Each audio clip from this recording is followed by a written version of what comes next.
പദ്മാസനസ്ഥിതേ ദേവി പരബ്രഹ്മസ്വരൂപിണി പരമേശി ജഗന്മാതാ മഹാലക്ഷ്മീ നമോസ്തുതേ. ദേവീ ശരണം അമ്മേ. സുപ്രഭാതം, ശുഭദിനം. എല്ലാ ധന്യാത്മാക്കൾക്കും പുലർകാലവന്ദനം. ശ്രീമദ് ദേവി ഭാഗവത നിത്യപാരായണ പ്രഭാഷണ പരമ്പരയിലേക്ക് സുസ്വാഗതം. നവമസ്കന്ധം 40-ാമത്തെ അധ്യായം അവലോകനം ചെയ്യണു. ദുർവാസാവ് ഇന്ദ്രന് കുറച്ച് ജ്ഞാനമെല്ലാം ഉപദേശിച്ച് പ്രസ്ഥാനം ചെയ്തു.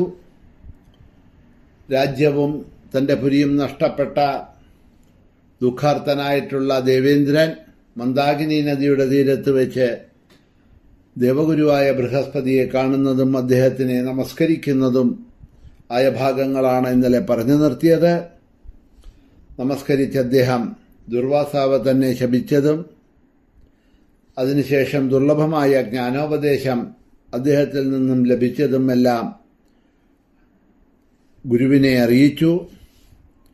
അതിൻ്റെ ഒപ്പം തന്നെ തന്റെ സ്വർഗം ഇപ്പോൾ ദൈത്യന്മാരെ പിടിച്ചടക്കിയ കാര്യങ്ങളെയും എല്ലാം ദേവഗുരുവിനോട് പറഞ്ഞ് നമസ്കരിച്ച സമയത്ത് ബൃഹസ്പതി ഇന്ദ്രനോട് പറയാൻ തുടങ്ങുകയാണ്. ശ്രുതം സർവം സുരശ്രേഷ്ഠ മാരോധീർവചനം ശൃണു ന കാതരോഹി നീതിജ്ഞോ വിപത്തൗ ജഗദാജന. ഹേ ദേവേന്ദ്ര, നീ പറയുന്നൊക്കെ ഞാൻ കേട്ടു. ഇവിടെ നിന്നിങ്ങനെ കരയാതെ കണ്ട് ഞാൻ പറയണത് ശ്രദ്ധയോടുകൂടി കേൾക്കൂ. നീതിജ്ഞാനനായിട്ടുള്ള ഒരുത്തനും ഒരിക്കലും ആപത്തിൽ ഭീരുവാകരുത്. സമ്പത്തും ആപത്തും കർമ്മത്തിന് അധീനവും നശ്വരവുമാണ് എന്ന് ആദ്യം തന്നെ മനസ്സിലാക്കുക. സമ്പത്തും വിപത്തും പൂർവജന്മത്തിലെ സ്വകർമ്മഫലങ്ങളെ ആശ്രയിച്ചിരിക്കുന്നവയാണ്. അവയ്ക്ക് അധീനനായിട്ട് കർമ്മം ചെയ്യുകയും ഫലം അനുഭവിക്കുകയുമാണ് ചെയ്യുന്നത്. എല്ലാ പ്രാണികളെയും ബാധിക്കുന്ന ജന്മം തോറുമുള്ള നിയമമാണ് ഇത്. ചക്രനേമി ക്രമത്തിൽ സംഭവിച്ചുകൊണ്ടിരിക്കുന്നതാകിയാൽ ഇതിൽ എന്താണ് ഖേദിക്കാനുള്ളത്? സ്വന്തം കർമ്മഫലമാണ് ഭൂമിയിൽ ഓരോ ജീവനും അനുഭവിക്കുന്നത് എന്ന് പറയപ്പെടണോ? ശുഭമായാലും അശുഭമായാലും കർമ്മഫലം അനുഭവിക്കേണ്ടവനാണ് മനുഷ്യൻ. അനുഭവിച്ചല്ലാതെ കോടികൽപ്പം കഴിഞ്ഞാലും കർമ്മഫലം താനേ ക്ഷയിച്ച് ഇല്ലാതെ കണ്ടാകുന്നില്ല.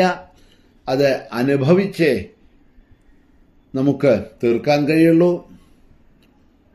ശുഭമായാലും അശുഭമായാലും ചെയ്ത കർമ്മത്തിന്റെ ഫലം സ്വയം അനുഭവിച്ച് മതിയാവൂ. ഇതാണ് വേദം പറയണത്.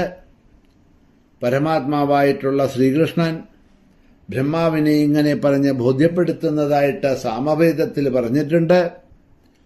ചെയ്ത കർമ്മങ്ങളുടെ ഫലം അവശേഷിക്കുന്നുണ്ട് എങ്കിൽ കർമ്മത്തിന് അനുരൂപമായിട്ട് ഭാരതത്തിലോ മറ്റെവിടെയെങ്കിലുമോ ജന്മം എടുക്കേണ്ടി വരും.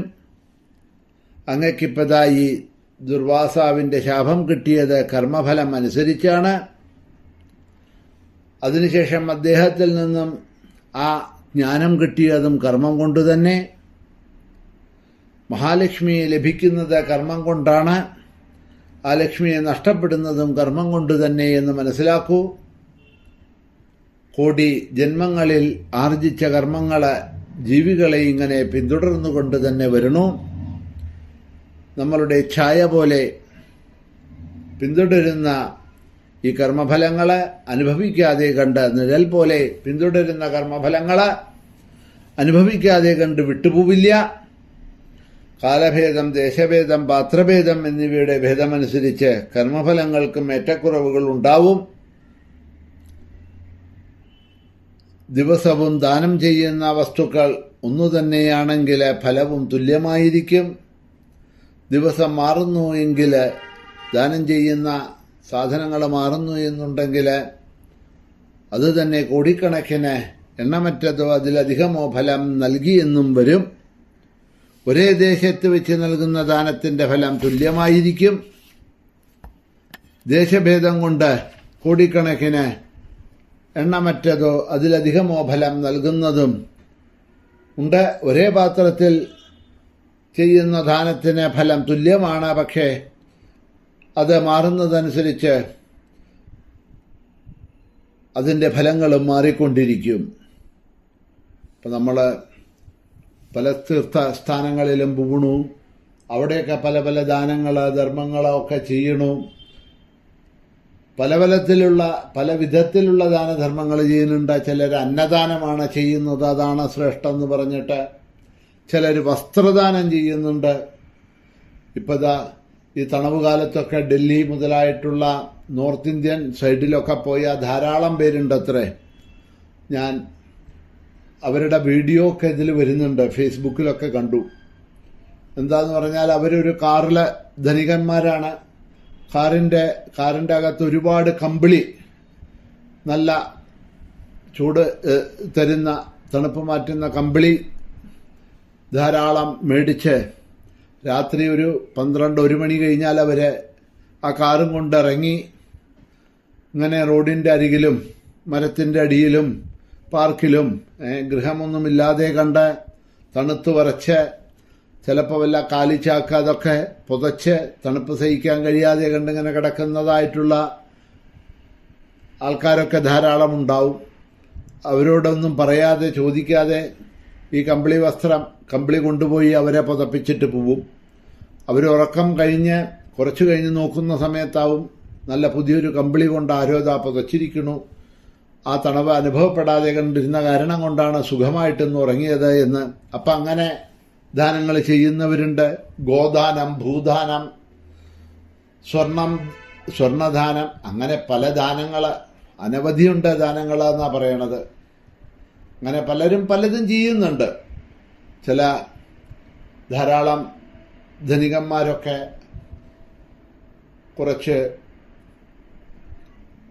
കല്യാണപ്രായമായ പെൺകുട്ടികളുടെ കന്യാദാനം ചെയ്ത്, അതായത് ആ കല്യാണത്തിന് വേണ്ടതായിട്ടുള്ള എല്ലാ വട്ടങ്ങളും എല്ലാം അവർ ഡ്രസ്സ്, ഉടുപ്പ്, അത്യാവശ്യം വേണ്ട സ്വർണം, അലങ്കാരങ്ങൾ, വരുന്നവർക്കെല്ലാം ഭക്ഷണങ്ങൾ, അതിനുവേണ്ട എല്ലാം ചെയ്ത് അങ്ങനെ വിവാഹം കഴിച്ചു കൊടുക്കാൻ പറ്റാതെ കണ്ട് ഉള്ള അങ്ങനെയുള്ള ഗൃഹങ്ങളിലുള്ള പെൺകുട്ടികളെ കന്യാദാനമെല്ലാം ചെയ്ത് വിവാഹമെല്ലാം ചെയ്ത് കൊടുക്കുന്നുണ്ട്. ഈ ദാനങ്ങളൊക്കെ വിശേഷമുള്ളതാണെന്നാണ് പറയണത്. ഈ ദാനങ്ങൾ പല സ്ഥലങ്ങളിൽ ചെയ്യുമ്പോൾ അതിൻ്റെ വിശേഷങ്ങൾ കൂടുന്നു. പല പുണ്യസ്ഥലങ്ങളിൽ വെച്ച് ദാനങ്ങൾ ചെയ്യുമ്പോൾ അതിൻ്റെ വിശേഷങ്ങൾ കൂടുന്നു. അതൊക്കെയാണ് ഇവിടെ ബൃഹസ്പതി ഇന്ദ്രനോട് പറയണത്. അങ്ങനെയുള്ള ഗ്രഹണ സമയത്തൊക്കെ ദാനം ചെയ്യാറുണ്ട്. ഗ്രഹണം വിടുന്ന സമയത്ത് അതൊക്കെ വളരെ ഇവിടെ എഴുതിയിട്ടുണ്ട്. പ്രത്യേകിച്ച് ഗ്രഹണ വിടുന്ന സമയത്ത് ചെയ്യുന്ന ദാനങ്ങൾക്കൊക്കെ സാധാരണ സമയത്ത് ചെയ്യുന്ന ദാനങ്ങളെക്കാൾ കോടി മടങ്ങ് ബലമുണ്ട് എന്നൊക്കെയാണ് ഇവിടെ പറയണത്. അങ്ങനെയുള്ള പല ദാനങ്ങളെ പറ്റി ഇവിടെ പറഞ്ഞു.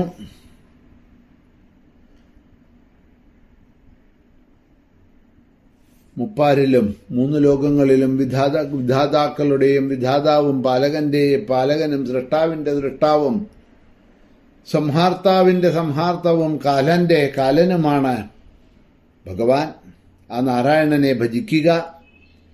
സംസാരത്തിലെ മഹാവിപത്തിൽ ആരാണോ മധുസൂദനനെ നാരായണനെ സ്മരിക്കുന്നത് അവന് ആപത്തിൽ നിന്നും സമ്പത്തുണ്ടാകുമെന്ന് മഹാദേവൻ തന്നെ പറയുന്നുണ്ട്. അതുകൊണ്ട് ഹേ ഇന്ദ്ര, ഇപ്പോഴുള്ള നിന്റെ ഈ അവസ്ഥ മാറണമെന്നുണ്ടെങ്കിൽ മഹാവിഷ്ണുവിനെ ഭജിക്കൂ, ശ്രീമൻ നാരായണനെ ആശ്രയിച്ചോളൂ എന്ന് ദേവഗുരുവായിട്ടുള്ള ബൃഹസ്പതി നാരദരെ ഇന്ദ്രനെ ഉപദേശിച്ചു എന്ന് നാരായണ ഋഷി പറഞ്ഞുകൊണ്ടാണ് ഈ 40-ാമത്തെ അധ്യായം ഇവിടെ അവസാനിക്കുന്നത്. നാളെ മുതൽ നമുക്ക് അടുത്ത അധ്യായം അവലോകനം ചെയ്യാം. സമയം കഴിഞ്ഞിരിക്കെ ഇന്ന് ഇവിടെ തന്നെ നിർത്തുന്നു. എല്ലാവർക്കും ശുഭദിനം നേർന്നുകൊണ്ട് ശ്രീഹരയേ നമഃ.